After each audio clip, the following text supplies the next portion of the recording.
Hello, my Wellish besties. Today we're talking about how the stories we tell to ourselves and to other people about who we are integrate into our trauma, identity, and growth, and why reframing the narrative of our life events can shift our healing.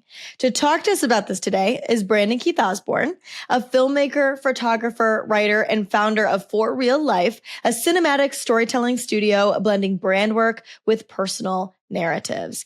Brandon's life and work have been shaped by creative ambition, identity work, and the kind of nonlinear healing that doesn't fit neatly into curated self-help aesthetics. Brandon, welcome to Wellish. I'm really looking forward to hearing about how you've managed the messy parts of your growth and how you've used storytelling to process trauma, question cultural narratives about success, and your sustainable definition of feeling well. Wow, thanks so much for the introduction. That was great. I don't think I can say it better myself. Yeah, absolutely. I'm so excited to talk to you. Before we get into your story, can you tell me about what your life looks and feels like now that you're navigating a little bit more of a human definition of well? Yeah, so my routine has been very fast-paced, and I have really focused on like what my purpose is and pushing towards that. And I have a little daughter. She's nearly 4 years old. And, so balancing family life and work life, a lot of people told me I'm very ambitious for going after shooting a feature film or a short film proof of concept while starting a business and while parenting. So, when I chose to sort of take ownership, I went after it pretty hard. Yeah, hell yeah. I love that. So what cultural narrative about success or healing did you feel trapped in before you started to reframe? When I started photography and video, I was being told that I had talent and that, I had an ego. I was like, my work's really good. And I think that I was just waiting for the phone to ring all the time. And, just self-doubt and like, why won't somebody just give me a chance? Like, just call me. I'll do better than anybody you've ever worked with. And it took me a long time to realize it doesn't work that way. It's nobody's just going to call you and be like, hey, I heard you're good, or based off of one photograph you've taken, can you come work for us? And I think, I'll get into some of the uglier parts, but I was just lost and broken. And, I spent some time bartending and like lost my creative vision. And, the drinking became a real big problem. And I just couldn't get out of this cycle. And I kind of call it like a reverse midlife crisis. Sort of. Okay. I looked at where I was and I was like, something's got to change. And it wasn't just like a light bulb went on. It was a really slow and painful transition. And then that sort of clarity led me to start creating. And I wrote my first book in 3 months. It's called the Panatharctic Chronicles. It's a badass rock and roll fantasy space rock opera. Stop! I love that. Yeah, that's awesome. and I started it because like I said, it was a slow start. So I had listened to this podcast with Max Bennett. And he's the writer of A Brief History of Intelligence.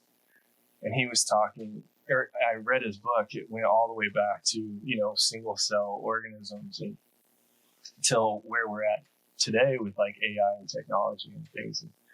And I was like, man, he's speaking my language. I want to write like something about space. And, but I didn't know where to start. And so my daughter's initials are IO. And so I just made a character named IO. And then, built a family around her. And her mom is named Jakira and my wife's name is Jackie. And so those two things, like I wrote a character bio and it just stemmed out into this huge world with 12 planets and like all this stuff. And when I finished it, I was like, holy crap, like I can do this. It's starting. That's the hard part, you know, and the longer you wait to start, the more painful it gets. For sure. So you think you were just kind of trapped in that, like, what would you think the block is? Well, just like not being. For me, I think, you know, if I'm being completely transparent, is just this ego, like things should be better, but also self-doubt. And I think you were talking about perfectionism on one of your podcasts. How there's inward perfectionism and outward perfectionism. And I've always said I'm not a perfectionist, but people have told me that I am. And so I think it's, you know, really, because somebody will say, draw me a circle on a paper, and I'll say, no, we need, you know, bamboo from Japan, and we need horse hair from Eastern India. Like, it just becomes this huge thing that's like unachievable. And yes. And with that comes extreme anxiety and pressure on myself. And then inevitably I fail because I can't create that thing that I want to so badly. And, you know, so you drop a few commitments here and there and you start letting people down. And letting people down is like the opposite of my love language. It's like I can't stand letting people down more than anything. Yeah. But on the opposite flip side of that, that's exactly what I was doing, was letting everybody down. And so I think recognizing that was a big shift in my, you know, for sure. Journey. That's so interesting that you say that, like, you trying to make everything perfect and get everything right is what inevitably ends up letting people down, that then you don't get to either A, do it at all, or can't figure it out, you know, just like to the level that you want it to be at, where when you actually broke it down and made it a lot smaller and started that way, you were able to get it done. Yeah, I was doing it backwards, you know, and oh, sure. I was like, this is the end product. And I was expecting people to see the genius in it, you know, like as if they could see the blueprints in my mind, and they would say, yeah, I relate to that. Go do that, you know. And it's been going on my whole life. Like, my mother is an English teacher. She's retired now, but I would write these like really elaborate stories, and I thought they were so well written, you know, and with great visuals. And she would say, yeah, this is awesome. Now cut it in half. It's like, no, you're taking out all the good parts. And she's like, yes. you gotta give your audience credit. Like, they'll see your vision, you know, you don't have to over explain it. And, you know, and so I think, with that comes like intellectualization. You know, I think I'm the smartest guy in the room. Of course I'm not. You know, like, you know. 100%. I relate to that so much, especially with like the over explaining. My listeners know that I'm definitely a rambler because I want to like make sure I'm getting my point across and that they can see my vision. But I love the perspective that she gave, that like give them some credit that they can figure it out. Like with that in mind, I'm wondering how is your personal story, like from childhood, I suppose, up until this point? How has that shaped the way you create as a filmmaker, photographer, writer? Like, how does that all play into that? So I've had, you know, chronic anxiety since I can remember. Like, I could not be late to sporting practices. I would make my mom take me there like 30 minutes early. And the idea of letting down teachers and coaches was crippling, to the point where if I thought I couldn't, or that I was going to let them down, I would quit and say, you know, it's easier to quit than to fail. And I just, I have real identity crisis. I was the jock, I was the clown, I was the artist, and I was the troublemaker all in one. And I didn't know, I didn't know how to say, this one is me, this is my purpose. And I think I always wanted it to be my artistic side. But for whatever reason, that wasn't cool, or, for sure. My coaches would say, you're too good to like give up and pursue drawing, Yeah. And then, my dad put a lot of pressure on me too. He was, later, when I wanted to go to art school in California, he's like, you're making a big mistake. You should just get a job with the government that has good benefits and pays well. He just wanted to protect me, because he's like, 1% of people make a living at what you want to do. Proved you wrong, Dad. Amen. and I think that I was always wanting his approval, and I did get it. Sure. Eventually, he came down to my school and saw what I was doing, and saw what my peers were doing and what my teachers were saying about me. And he was like, after that, he would see people on the streets and be like, my son is a photographer. Hell yeah. That's awesome. Yeah. And, there's a lot of trauma that I've been working on in therapy around my dad, because I lost him like 5 years ago. And okay. I think we still had a lot of stuff to work out. And that we've kind of pinpointed is where I kind of fell off the rails. Like I partied hard for a long, long time, but then I think I was just using substances and stuff to not feel. And I deny that had anything to do with my father's death. Sure. But, the more, you can't ignore the proof. And my wife was unhappy. My relationships were straining.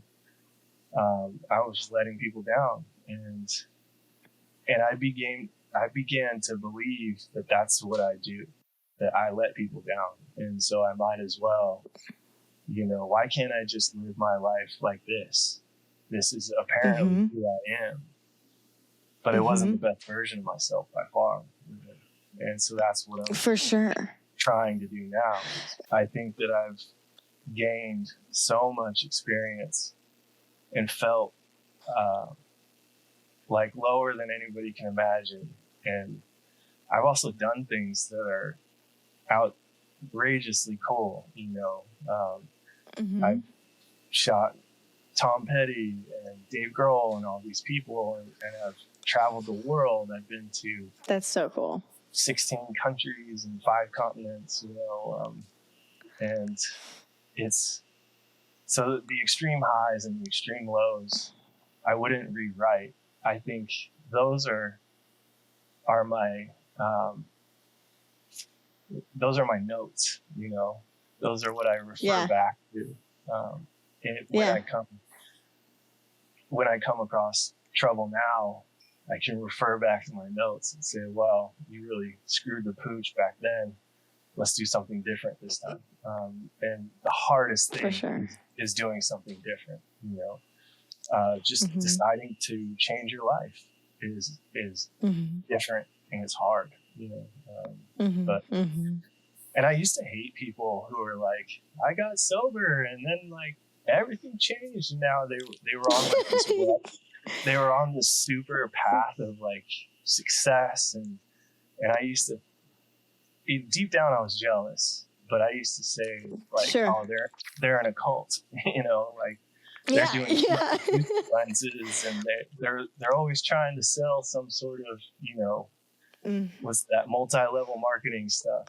But I couldn't see the truth is that, like, get over yourself. Like, you've got a little girl Yeah. now, and I joke, you know, because I'm in therapy, I joke that I'm fixing myself now so that when my daughter's a young adult, she won't be talking to some therapist about her dad being like a loser.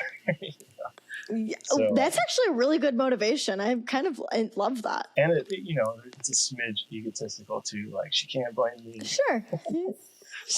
Sure.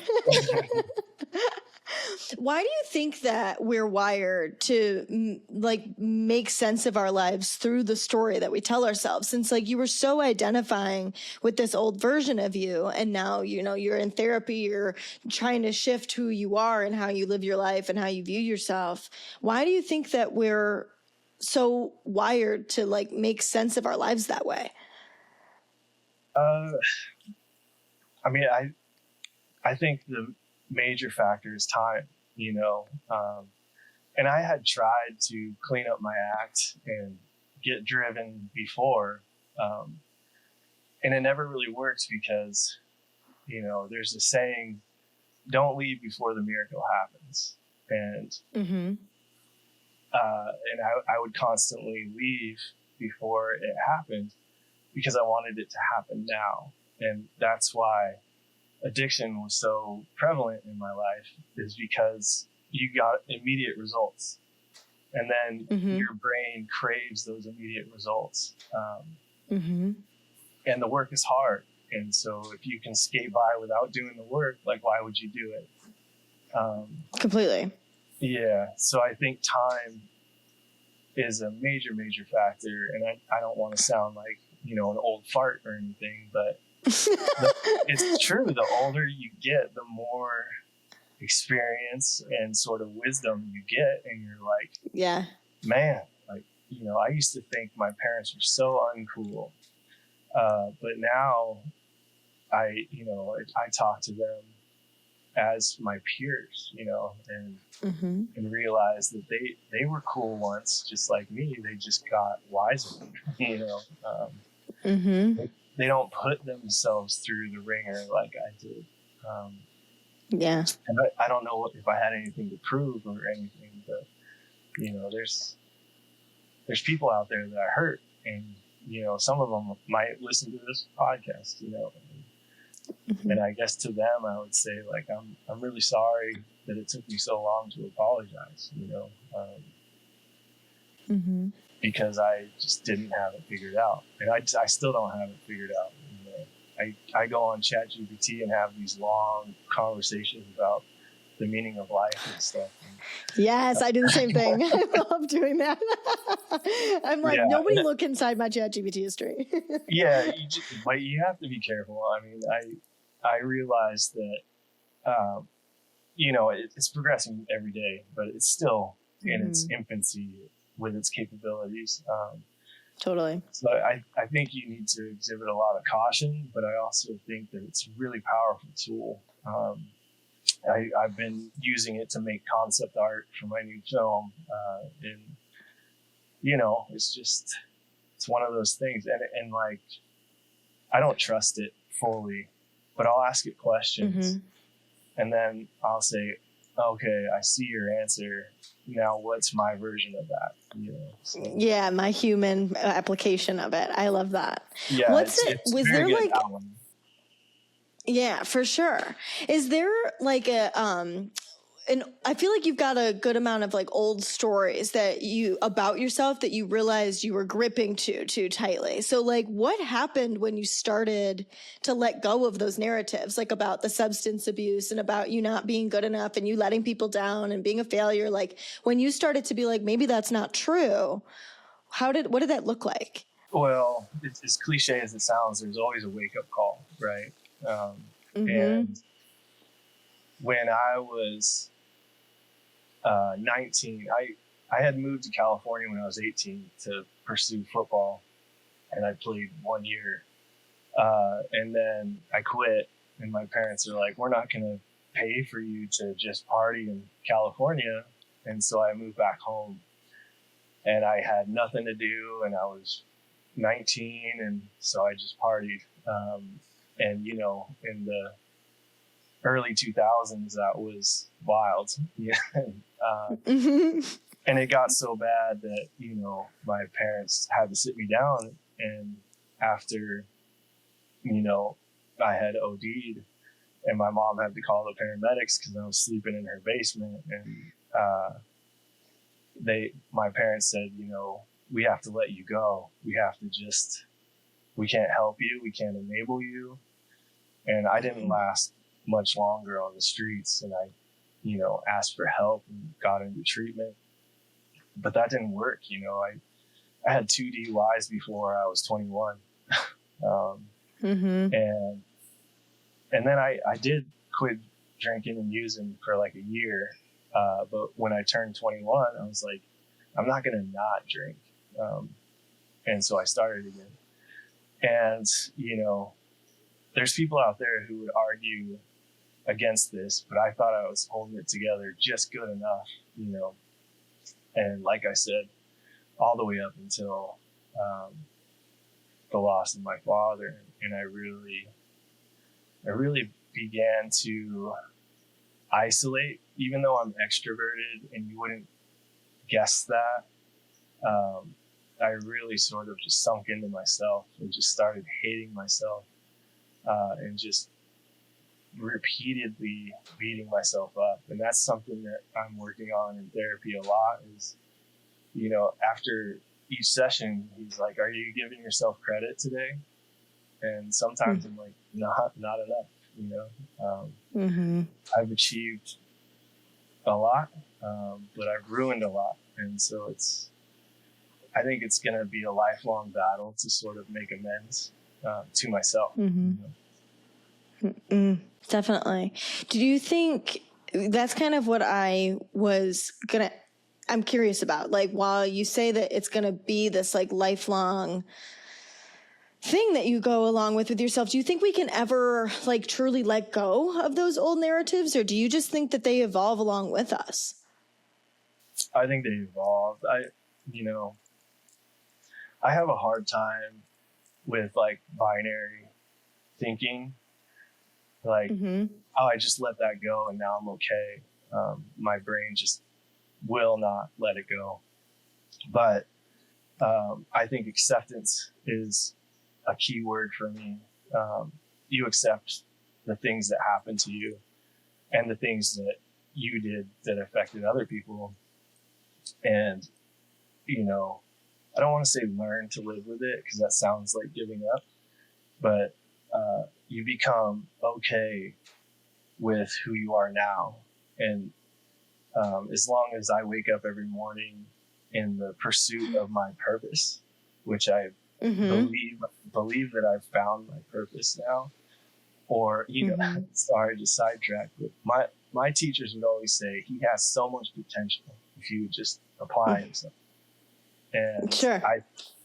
I think it took me this long to start realizing my potential, and really just an attitude of sink or swim, and nothing's going to sink me, you know. So, for sure.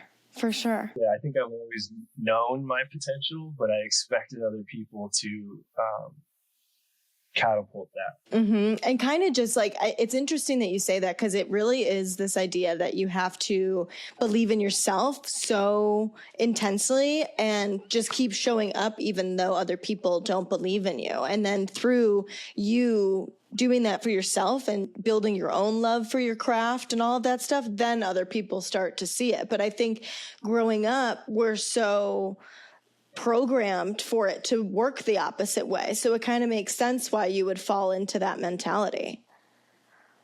Yeah. And I figured out that the reason nobody was calling is because they didn't know I was doing anything, you know. And so when I started this business and started marketing online and showing people like, hey, I'm working, all of a sudden people are calling and commenting and saying like, way to go. And I didn't realize that I wasn't always on their mind, you know, like how would they know that I'm doing stuff? And so I guess I had another mentor tell me the best way to get work is to always be working, you know.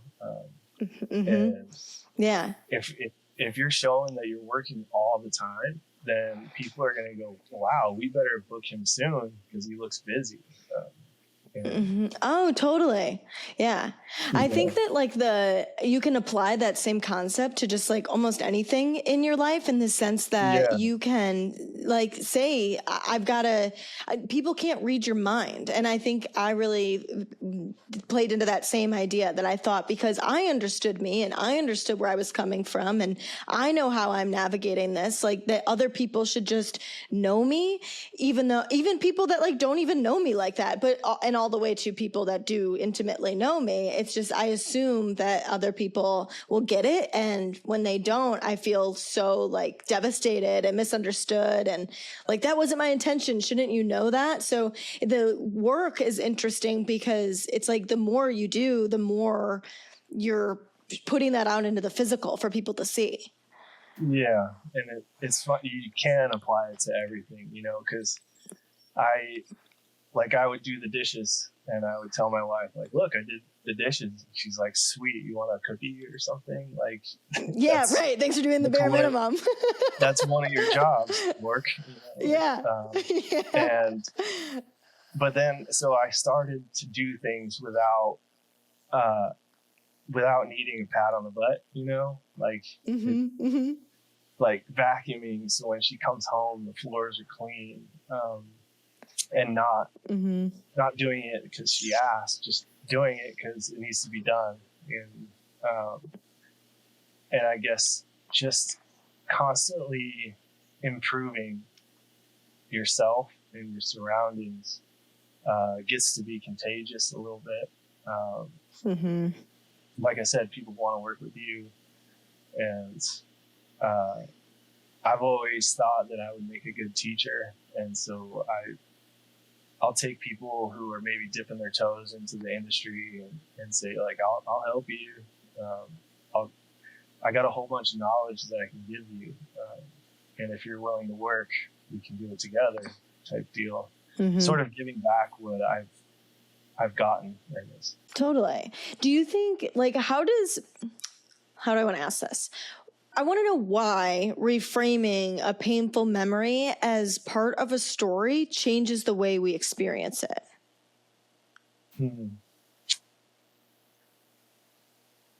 I think,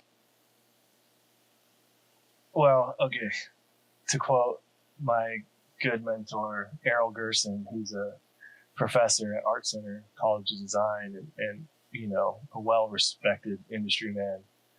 He used to say, if you change the way you look at things, the things you look at will change.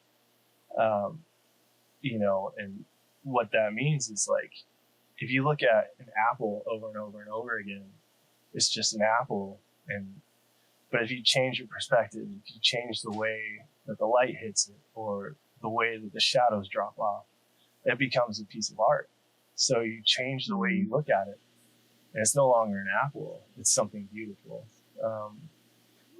But for tortured souls like us, it's really, really hard to change the way you look at things, because you think, your ego will tell you that's the way you look at it, and there's no other way, and it can be, a humbling experience to change, or to like look at something from somebody else's perspective and really kind of eat crow and be like, you're right. That's probably the hardest phrase for me to say, is you're right. Because you only have you in your head, and you fictionalize what everybody around you is saying, thinking, hearing, and doing. Or at least I do. Maybe it's because I'm a 1,000% I do it too. Yeah, but I am too, so I suppose. Yeah, so maybe it's us. I immediately clock what everybody's going to do and what they're going to say and what they're thinking. And I like mold my existence around them to that story. But that's the wrong story, I made it up, and I can't believe it. And so I guess the humility part is letting that story unfold in front of you and being okay with everybody's individual stories, you know. And yeah, for sure. That's been real, well, pun intended, sobering. Yeah.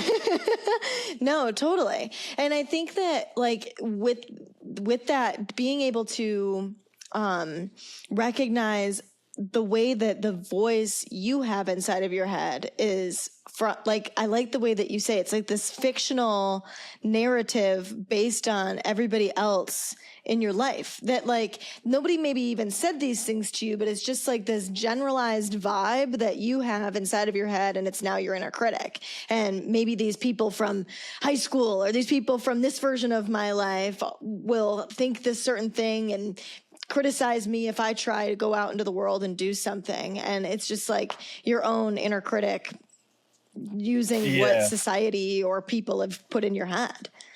Well, and with that comes a lot of comparison, right? Like I have a problem with comparing myself to people that I know that are doing successful things. And that goes along the lines of seeing people's best versions on social media. You don't really see what's behind the curtain. And, for sure. And I compare myself, like, you know, delusions of grandeur. I compare myself to like famous directors and and famous artists. Yeah. Like, oh my God. I so relate to that. I'm like, I can make a better movie than that. Like, why is he all of a sudden like the hot new thing? But totally. And it's, you're comparing, I've heard a quote that says you're comparing your day 1 to their day 100 or whatever. That is just like, can't do that. You just got it. And then I'm getting more familiar with being able to just like compare with myself, but I definitely struggle with the same thing. So I completely relate to that. Is there like, do you have an example of a time that you reframed your own narrative and it shifted your healing?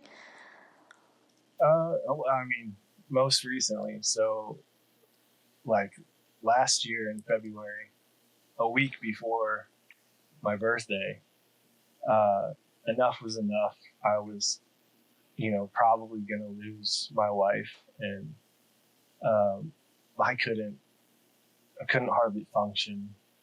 And I was like, maybe I was still resisting it, but I stopped, you know, and it took me like 3 months to really reframe what I'm going to do from here. You know, I didn't want to be somebody who was a loser and on the verge of losing everything that he loved. But he, you know, he quit the one thing that was causing that trouble, but he's not better, you know? And so I think, and that's about the time that I started writing. And then, it didn't all happen at once. Like I was like, oh, I'll go back to school and become a history teacher and philosophy and you know, because now with a clear mind, I had all these questions and I had all these, you know, intellectual things that I thought I could offer the world. And so I was going to go to UCLA and I was going to get my doctorate and like be this intellectual for the rest of my life. And, you know, I realized the hurdles that it would take, and sort of peeled back that delusion. And after I completed that first book, I was like, you know what? Oh, this is what happened. I sent like a portion of the book to somebody that I really respect and asked them, I was like, hey, I need $12,000 to publish this book. I think it's really good. And he was like, no. He goes, you need to register that with the WGA, the Writers Guild, and you need to make that movie. Like, you're a filmmaker, you're not a novelist. What the hell are you doing? Nobody's making money in books. And if you publish it, somebody's just going to steal it anyway. Like, go make the movie. That's what you do. And it took somebody to say that for me to go, oh, I got it. You know, like, now everything I do is in pursuit of that. Yeah. Where before, everything I did was in pursuit of not getting in trouble. or it was, seeking out what could relieve my pain. It was seeking out who could enable me to keep doing what I was doing to myself, because it's all I knew. So I sort of reframed that tenacity towards not wanting to feel and numb. And it's a lot of work trying not to get in trouble, and lying to people, and people suspect, like, have you been drinking, and you're on the job and you're like, no, it's it's exhausting to get away with stuff like that. And so I've sort of turned that mindset into, get online and say, okay, what are my 3 signals today that I got to get done? Reading Steve Jobs. Everything else is noise. I got to get 3 things done today. And, I don't have to lie anymore about what I'm doing. Yeah. And it's which feels good. I like that you say it's exhausting, because it's true. Yeah. I mean, that's why they say, you're sick and tired of being sick and tired. It's like it's a full-time job trying to deceive people. And the more you do it, the worse you feel, and the more you're letting people down. And but on the same time, you're lying to yourself and saying, "Oh, I'm doing good things," because it's not like I wasn't booking jobs or traveling. Or, every now and then I get this really big thing, which fueled the lie that I was doing well, and in fact, I wasn't. So. Right.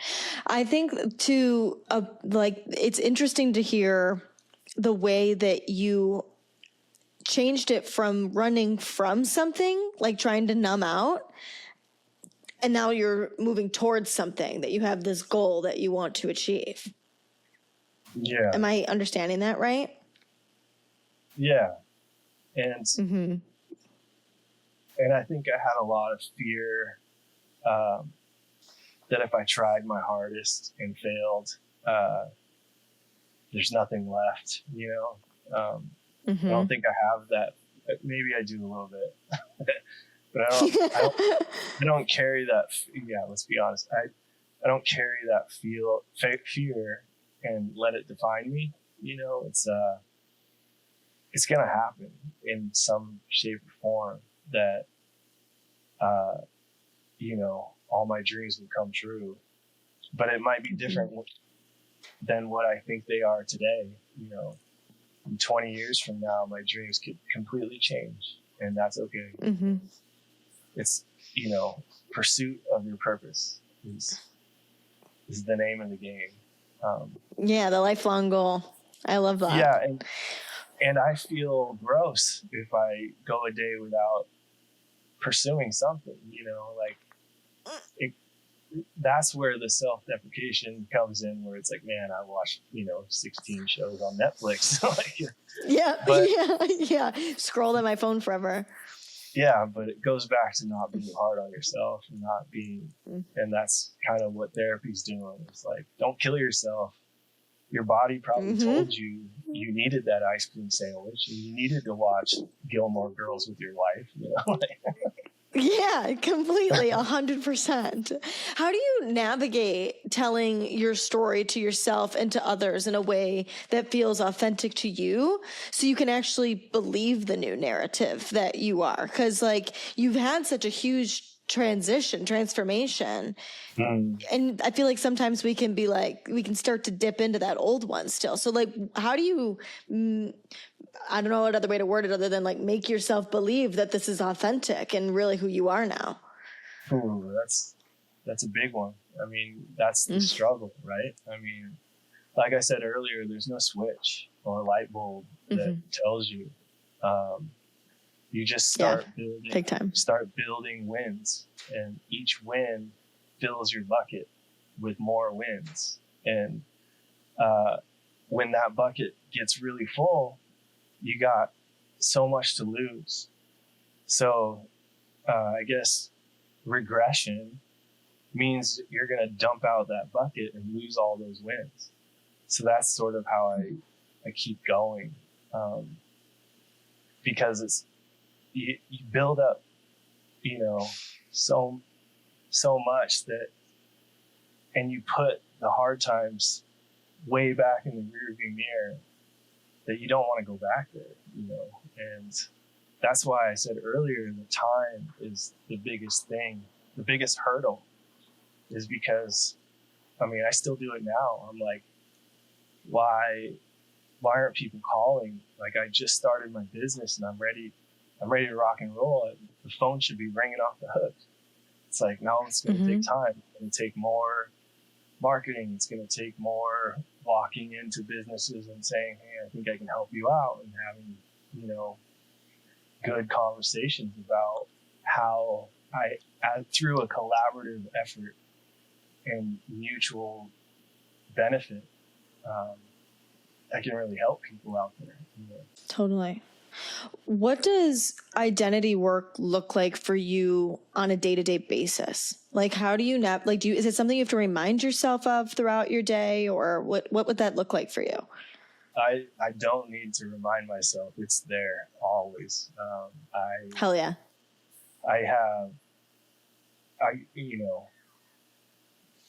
You can't diagnose me multi-personality, but that's totally how I feel. I have imposter syndrome. I say the same thing. ego. I'm bipolar. I have all this stuff, and my brain they tell me lies that I am those things. And you have to catch yourself and say, that's not you. This is people out. You're not unique. People are struggling too. And you can be jealous of people who seem to just float through life without those problems. But to me, I think that all my experiences, good and bad, have made me more wise and more ready to tackle those challenges.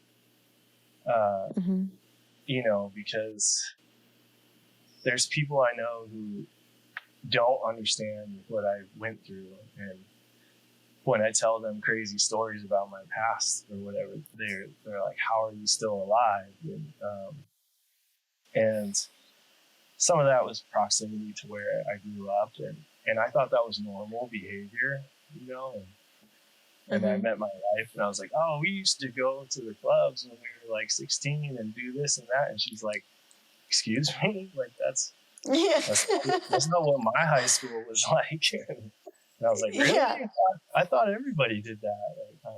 But there you go again. It was a lie, right? Like I knew what I was doing was wrong, but I told myself that I didn't care, and I believed the lie that what I was doing wasn't hurting other people. It was just me. And how dare you, be hurt by my fun?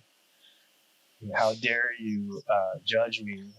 Judgment's a big thing that I go through. I actually heard that social anxiety is not the fear of a lot of people in a room. It's actually the fear of being judged, like when you walk in a room. And I just felt that like 100%, because I keep bringing up my wife, but I just constantly am like, she doesn't think that I'm good enough. I did that wrong. Should have taken the trash out sooner, and it's just a horrifying way to live, It's true. So now I try to give myself breaks and say, it's okay that you didn't take the trash out, because tomorrow she won't remember that you didn't do it, because you're going to do it on time. Yeah, I love that. What's one way that you've had to let yourself just be human in your healing instead of like trying obsessively to get it right? Jeez.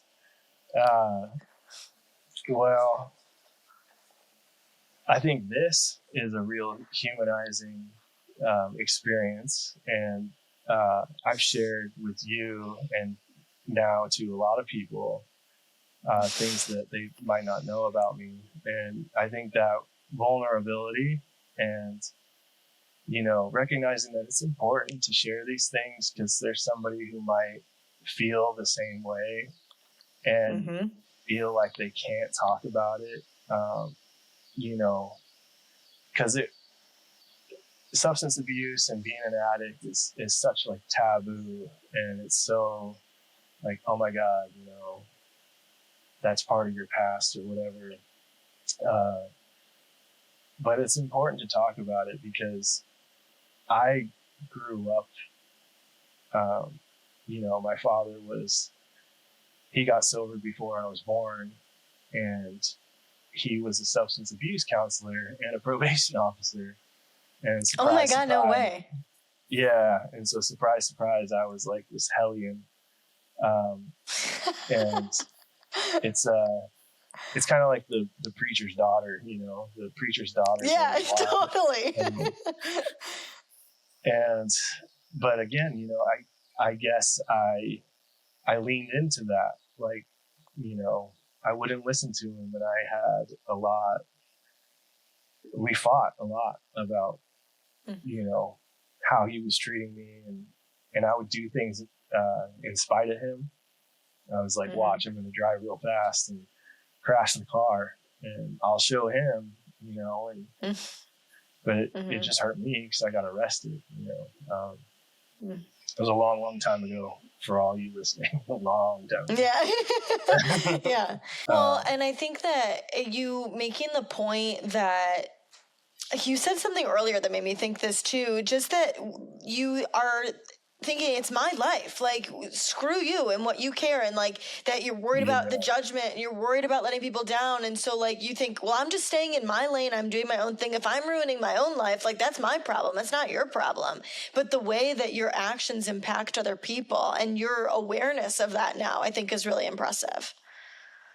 Yeah, I mean, I think I even had the conversation with my wife. I was like, why can't you just learn to deal, like, this is me, and you need to do some therapy to figure out how to live with me. And she was like, do you hear yourself? Like, that is insane. Like, why would I want to be there with that? It's, I can't think of a good analogy for it, but it's just causing someone pain and then asking them to leave you alone about it is one of the worst things that you can do, in my opinion. It's like, let me continue to hurt you, please, because I need this in order to feel okay. It's like the most selfish thing in the world. And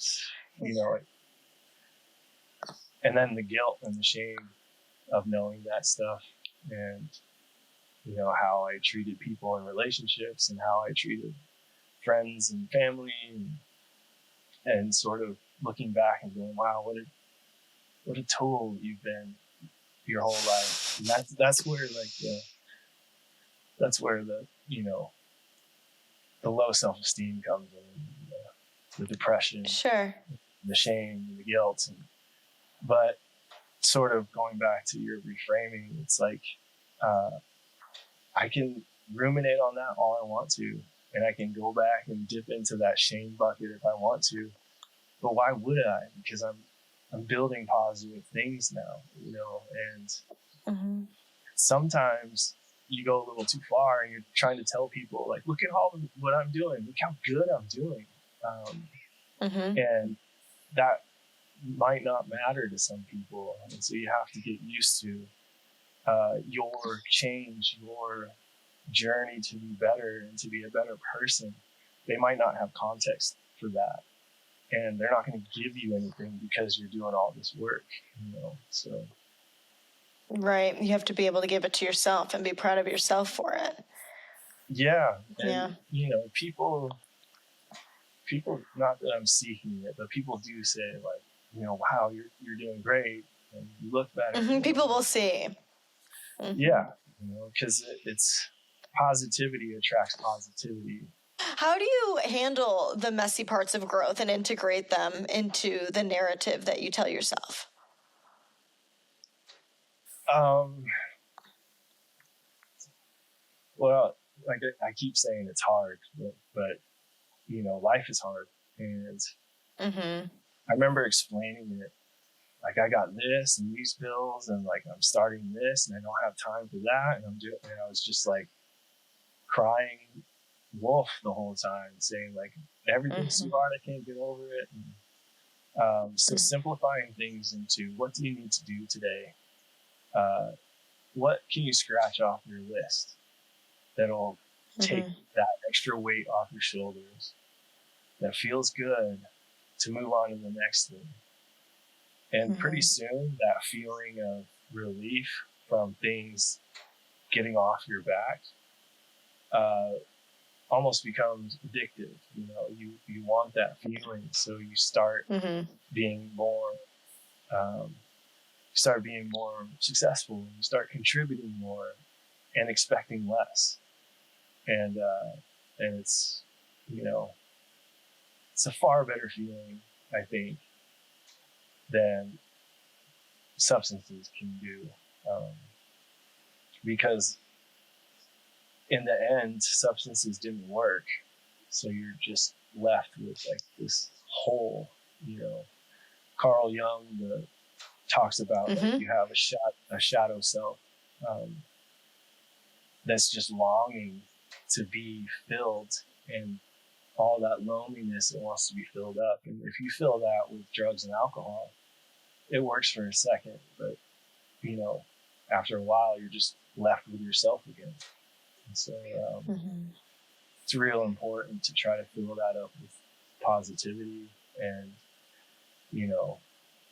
work and tenacity. And the hardest part is patience and time, because it's like, I want it to happen tomorrow, and I know it's not going to happen tomorrow.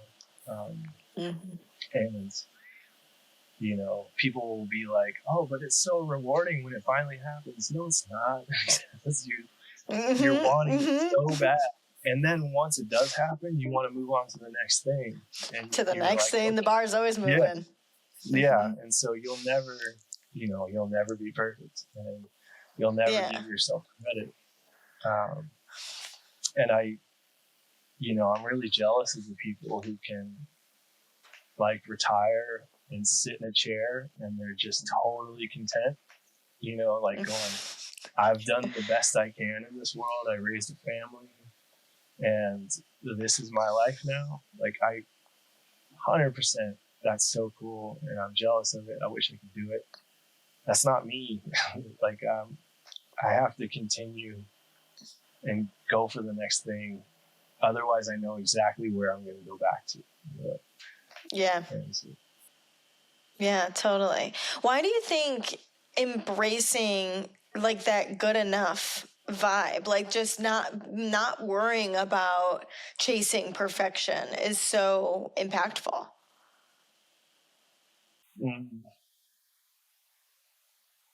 Because I think it gives you permission to screw up. And then when you screw up and you see that the consequences aren't catastrophic like you had predicted, then you can start seeing a pattern where it's okay to screw up, like I can't remember, but Thomas Edison had like 150 patents for the light bulb that were failures, and then he finally got it, so in creating the light bulb, he was an utter failure, but he finally did it, and so I think that the real work is in the failure. And it's like I said at the top of this meeting, it's don't quit before the miracle happens, and sometimes I wake up and I'm like, I'm going to quit because this is hard. And those are the darkest times, but the further I get away, the less often that happens, and the less intense that happens, So when you decide to get well, that feeling can last a long time. And it's really hard to get out of it. It's really hard to get out of bed. It's really hard to do anything. But over time, the dark thoughts, I guess, get shorter and they get more manageable. And, you know, you just have to say everybody has bad days, and you're unique, but you're not unique in that everybody has bad days.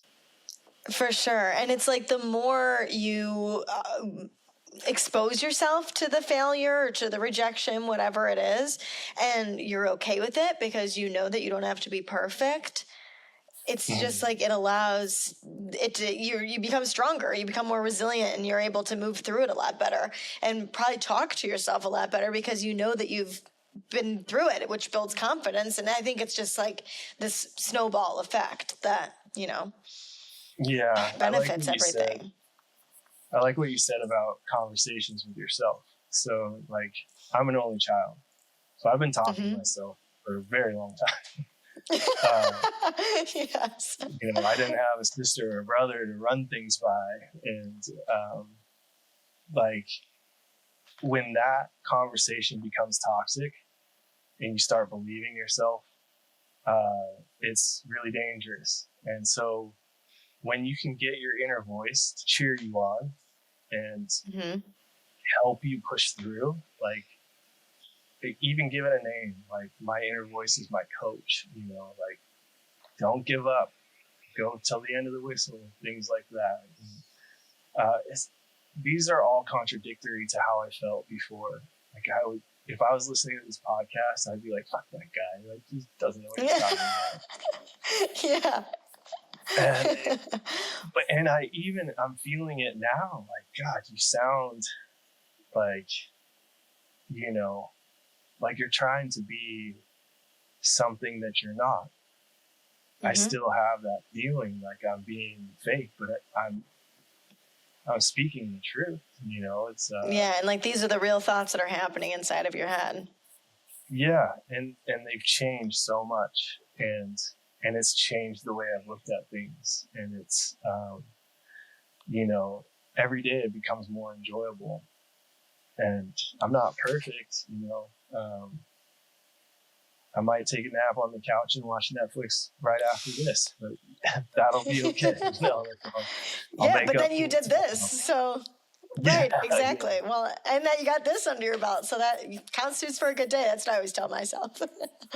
Yeah, no, thank you for bringing me on here. This has been a great conversation. Yeah, absolutely. I know I've loved this. This is incredible. I'm curious, what cultural narratives around healing or success do you think keep us the most stuck? Because, like, I hear you talking about imposter syndrome, so I feel like that's like a big one. But, like, what do you think culturally, societally, like, what narratives around healing or success make us feel like we can't move forward or we're trapped in this narrative of who we are? What turned me off culturally about, like, the wellness movement and, like, you know, health crazes and diets and all these things, self-help books, and people who write books like The Guaranteed Way to Get Rich Fast, you know, it's such a turnoff because you're stuck in thinking that can't be you, or worse, you try it and it doesn't work. And so that was really hard for me to overcome, especially because my dad being a therapist, and, you know, when I would get in trouble, I would get sent to therapy. And so I probably have logged more therapy hours than, you know, the craziest person in the world. And, but then you start learning how to talk to them. And then you start learning how to not be honest with them. And, like, you're trying to get them to like what you're saying so that you can get them out of your life. And so I just had this head full of knowledge of how to get better, but just not wanting to start. I just wanted I wanted somebody to do it for me. You know, I'd go to therapy and be like, I just have depression and anxiety. And they would be like, why don't you stop drinking for a while? And I'd be like, no, that's not the answer. how can Yeah, you fix it I can do it with like, that. yeah, Yeah. like, don't you have some other CBT material that you can share with me? Because, and yes, not taking the advice that people give you, and cutting other people slack too, and not judging them. I'm worried about people judging me, but I'm over here like, I don't want to see another post of you doing yoga on the beach. Like, stop it. Yeah. But that probably for them is what I'm feeling now, like kind of taking ownership of myself and trying to provide in a way that I've never been able to before, but always had potential to. And, it's creatively, it's just opened so many doors, because I've daydreamed before, and I wanted to be this great photographer and filmmaker, and I had great ideas, but I never really started on them. But now I feel like I have the tools and the network and the power to create those things. And so that's really exciting. Yeah, completely. And I think it's interesting that our culture clings to control and neat success stories, even when real healing is messy. Like everything that you've experienced, I've experienced, most people have experienced is messy, but like with everything that we hear, like from this, like the advice, wellness advice, aesthetic wellness advice, and all that kind of shit that you're talking about is just like this perfect, unattainable image. And I think a lot of the time that's what, like, marketing and people that want you to follow them, like, that's all what it is this unattainable version of wellness, so that you can keep trying to strive to get it. But, like, it's not real. Nobody has it. Yeah. Are you tired of suffering from anxiety? I have 5 easy tips if you just sign up for $45. It's like, and right, exactly. The information overload, it's even more in your face. And probably people who are doing just fine are sort of looking at their life and going, oh man, I'm really messed up. I got to get better. And it's like, you're doing great. You have to realize you're doing just fine. Like, I don't know. Yeah, 1000%. Do you think, like, for somebody listening that's trapped in their old story, what is one small way they can start reframing it so they can, like, feel that right away? Well, like I said, you don't just feel it right away. But I knew you were going to say that. And I'm sorry to tell you, but there's no magic switch. But there is things that you can start to do. And the don't quit before the miracle happens is a big one for me. And, as cliche as it sounds, the one day at a time, and just going, what are 3 things that I can do today that are going to be beneficial towards being the person I want to be?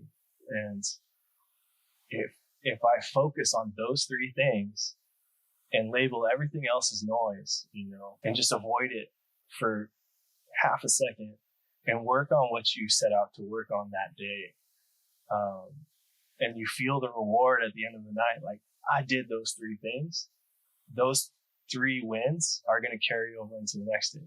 And then you do 3 more things, and everything else is noise. Not to say that you're supposed to ignore your friend calling or texting or whatever.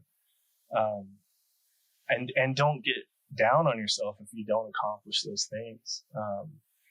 Get on ChatGPT and have it organize you like a game plan for the day. Like, how do I set myself up to succeed in these 3 things when I work from 9 to 5, and then I have my kids from 5 to 9 p.m. It's like, where do I have time during the day? And ChatGPT will say, well, you have a 15-minute break, right? Like, you start working on it then. You have an hour lunch, right? Start working on it then. And then do those things. The hardest thing is starting. And the greatest analogy ever is buying a gym membership and never going to the gym. It's like, you have to do the thing, and I think doing the thing was the hardest part for me to get over. Like I said, I was waiting for the phone to call, the phone to ring, just thinking that I was like the bee's knees, the hot shit. And like, if they would just give me a shot, I would blow their minds. But I wasn't doing the work, and that's all they want to see.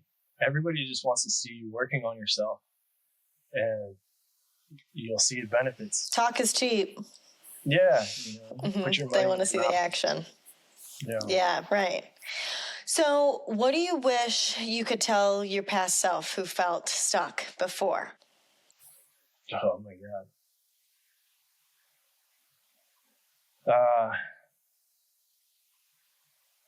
I'd probably say it's going to be okay.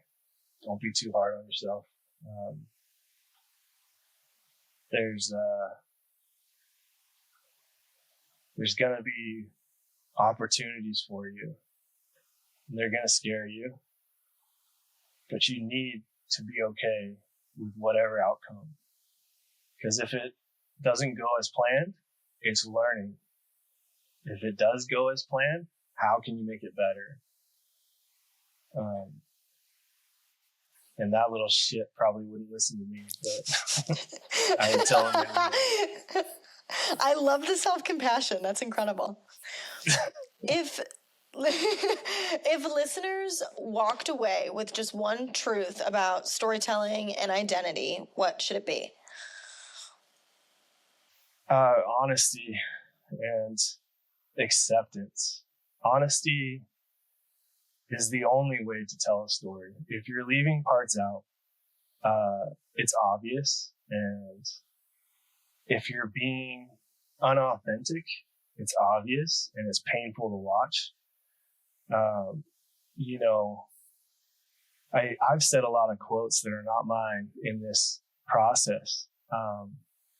And I use those as tools, not as to say like, listen how smart I am and how much I've researched and da da da da. It's those are tools that I've learned along the way that have helped me, And so, being authentic and honest is the best way. And when it comes to storytelling or even writing your own story, what if you could write the next 10 years out? What would that look like? If you don't approach that with honesty, you'll never achieve it, or it just becomes in the shame and in the guilt pile because it's something that you wish for yourself, but are unwilling to work towards. Completely. Okay, so to finish this off, I play a game with my guests called Kinda Toxic, Kinda Well to help humanize everybody that has been through this. So toxic, I've got 9 rapid fire questions, all toxic.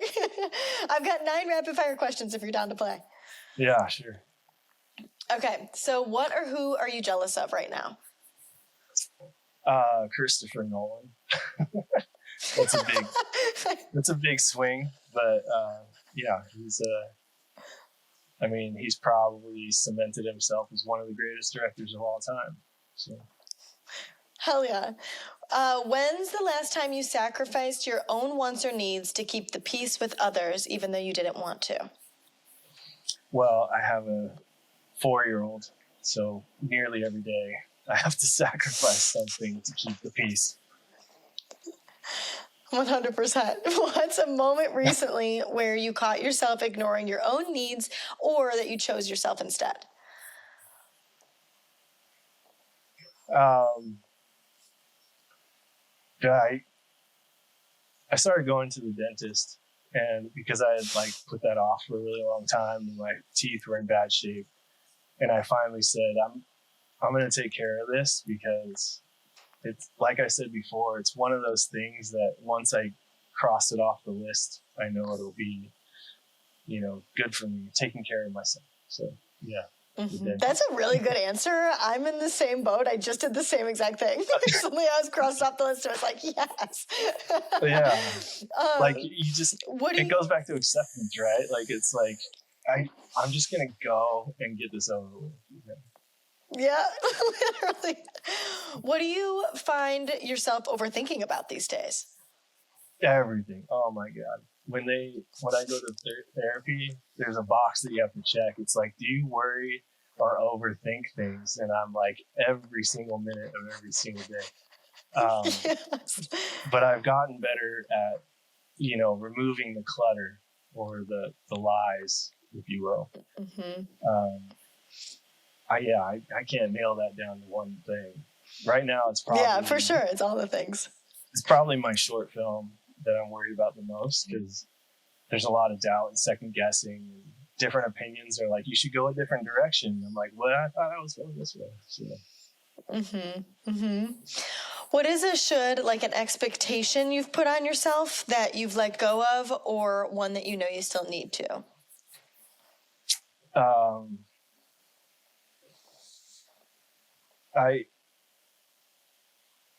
Not that I want to be rich, but I want to have enough money to have freedom. And that's an expectation that I've put on myself to, which is a positive thing and a negative thing, because you're working for financial freedom to not have to worry about anything, because this business can be really hard on you. And so I think that expectation of me can be both toxic and so. For sure. Absolutely. What's something that makes you quick to get annoyed or angry? My 4-year-old. No, I'm just kidding. Good answer. No. I think I still get irritated when things don't happen quickly for myself, or, going to bed at night and being like, I have to wait like another month for this to happen is something that really is irritating. But it's the addictive mind where it's like, I want it now. What's a toxic thought you still catch yourself believing? That self-esteem stuff. Like, I still don't. I doubt myself a lot, and like I said in my therapy sessions, he has to like remind me. He's like, are you giving yourself credit? Like, are you okay with yourself today? And I often say no, and they say in order to be successful, you have to love yourself. And I think that it's not true, because I often don't love myself, but I persevere in spite of that. So I kind of turn it into a strength, I love that answer. That's really awesome. What's a wellness rule or trend that you don't buy into? That you have to pay money to get well. Amen.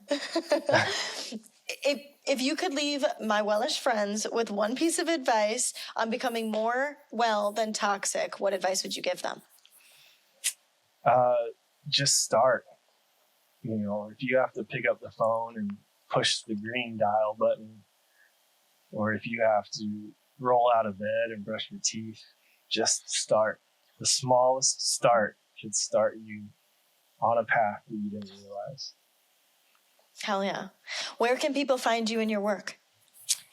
So you can find me on my IG, which is at For Real Life, and that's REEL.